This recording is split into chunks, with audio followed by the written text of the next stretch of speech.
Okay, we're getting ready to install my rebuilt carburetors on the black 82. Let's see how smoothly this goes. The first thing I have to do to get the carburetors back on is to take off two of the top caps.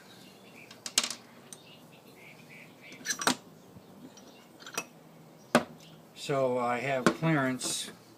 You see how these two are missing? So here we go, huh? Here we go. Let's see how smooth we can make it. We'll turn these up on a little bit of an angle here. We got the fuel hose connected, but out of the way. And we just slide it in.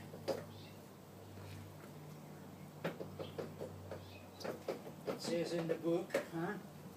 The book says that. That's what the book says. Now it's catching on that.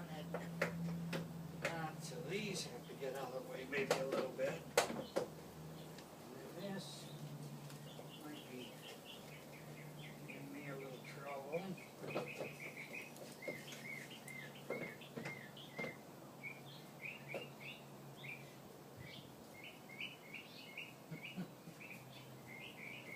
Did we get all the gaskets in there?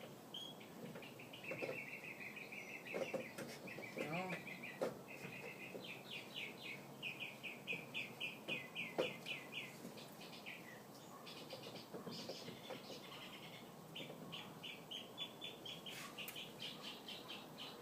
Now I'm showing you how simple it is, right? Yeah. There you go. These were kind of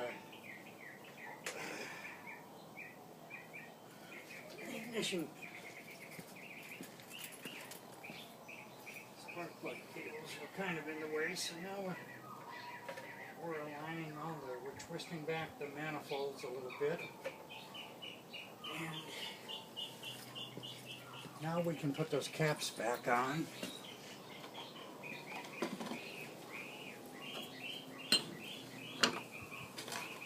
These little beauties here.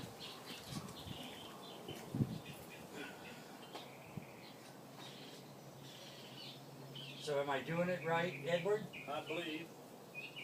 Well, first we'll put the little springs on. We'll slide these in. We may have to drop these down a little bit to get these in.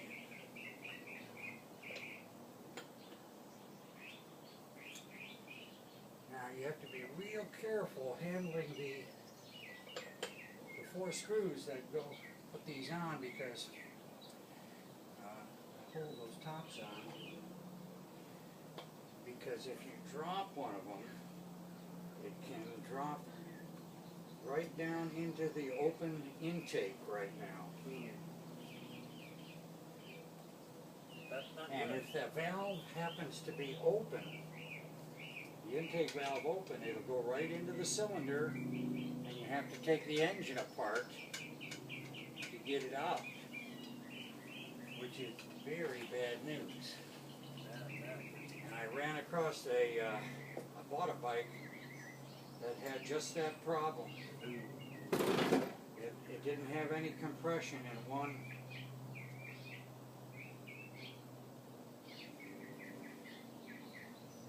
cylinder, and I think what it did, I think it bent a valve. I think that's what happened on it.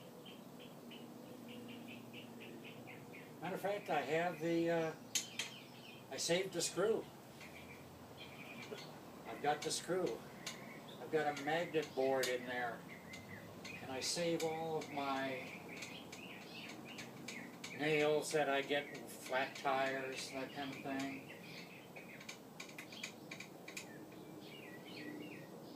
Ugly reminders of things never to do again. Don't do that again. Yeah, that kind of stuff. Yeah. Okay. Bad luck. Okay, so those caps are on, and now I've got to get that fuel line kind of ready to go there. It's all ready. So now we got one less bucket of screws and stuff.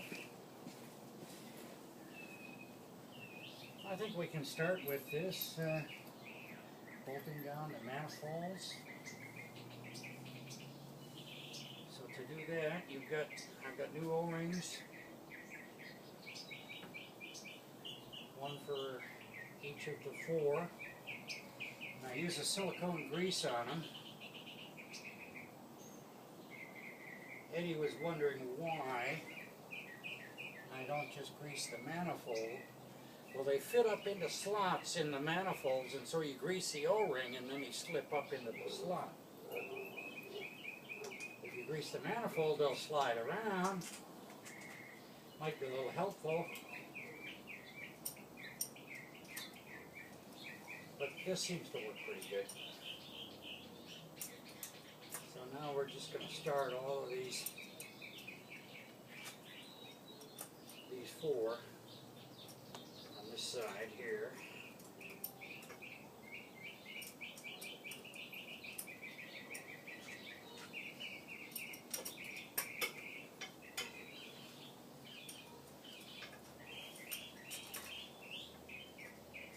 And we'll just keep them all a little bit loose because I'm going to have to lift up the other side a little bit to get the O-rings in that side. So here we go.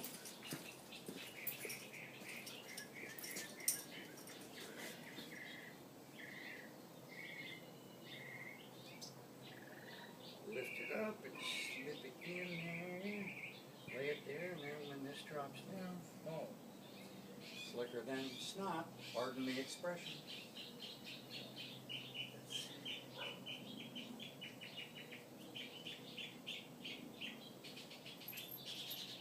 System works pretty good there. You notice Eddie isn't arguing too much. He's Sleeping probably.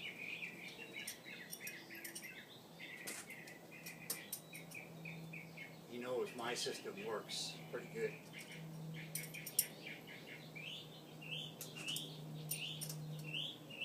I've done a few of these, so it usually takes about 20 minutes. And I'd like to go and do this a little bit quicker. I'd like to keep it to 15 minutes, so if I would choose to publish it, you can't publish on YouTube anything over 15 minutes.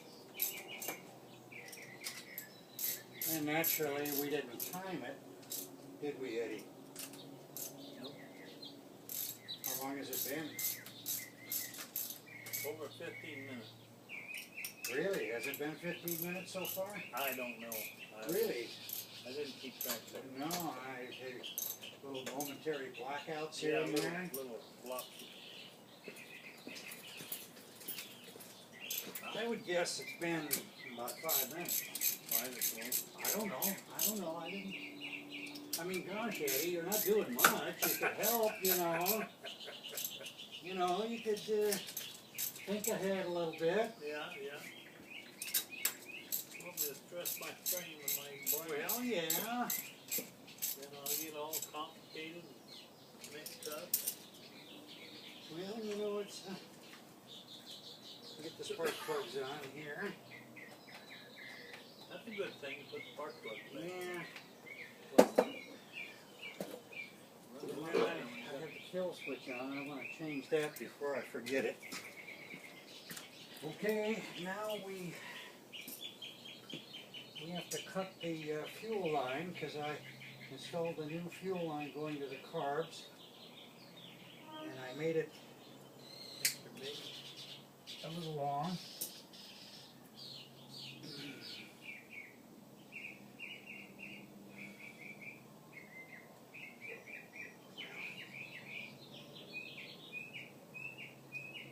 That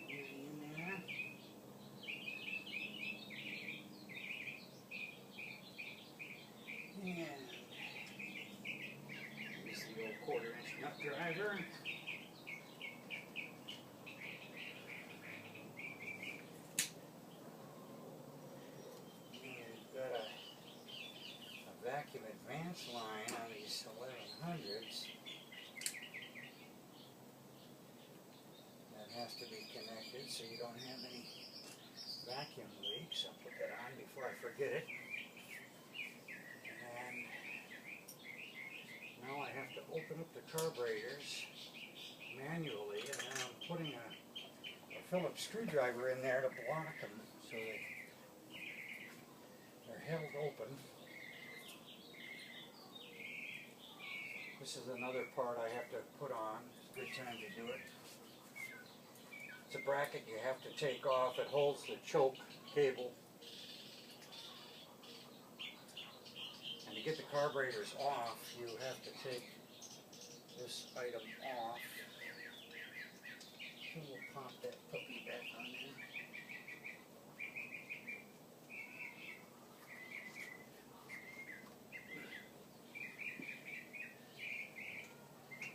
Okay, now, here's the tricky part. Hook up the carbs, huh? Yeah, the first cable, I just run one throttle cable, not a return, just on the push-pull cables, just the pull cable. This is the choke cable, so we're going to start with the throttle cable.